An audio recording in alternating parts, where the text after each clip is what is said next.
গেল শনিবার রাজধানীর বনানীতে প্রাইম এশিয়া বিশ্ববিদ্যালয়ের ক্যাম্পাসের কাছে একটি দোকানে ছাত্রীকে উত্ত্যক্ত করার অভিযোগ নিয়ে বিবাদের জেরে টেক্সটাইল ইঞ্জিনিয়ারিং বিভাগের শিক্ষার্থী জাহিদুল ইসলাম পারভেজকে ছুরিকাঘাত করে হত্যার ঘটনা ঘটে।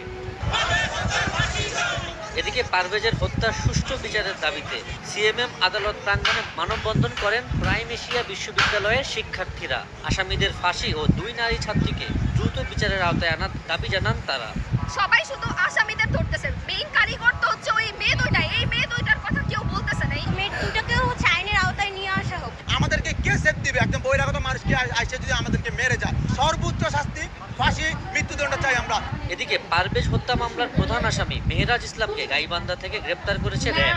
বৃহস্পতিবার বিকালে রাজধানীর উত্তরায় র্যাব এক কার্যালয়ে সংবাদ সম্মেলনে জানানো হয়, সব আসামিকে গ্রেপ্তারের পর পারভেজ হত্যার মূল কারণ জানা যাবে। ঢাকা কলেজ সিটি কলেজে একটা ইগোইস্টিক চ্যালেঞ্জ চলতেছে, একটা সোসাইটিতে সব জায়গাতে চলতেছে, এটাই স্বীকার করতেছে। এর বাইরে কোনো কথা এখন স্বীকার করেননি। তো যখন তাদেরকে ক্রস চেক করা হবে তখনই আসলে আমরা কনফিউশনটা করতে পারবো।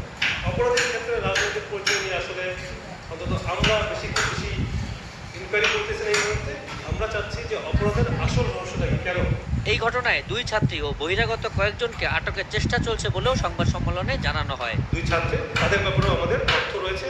আমরা চেষ্টা করতেছি অনেক দ্রুত তাদেরকে ধরার জন্য এবং আদালতের নির্দেশ অনুযায়ী কার্যক্রম করার জন্য। এদিকে পারভেজ হত্যা মামলায় আদালতে স্বীকারোক্তিমূলক জবানবন্দি দিয়েছে অন্যতম আসামি মাহাদি হাসান। জবানবন্দি শেষে তাকে পাঠানো হয় কারাগারে। আবু সাইদ নিশান, সময় সংবাদ, ঢাকা।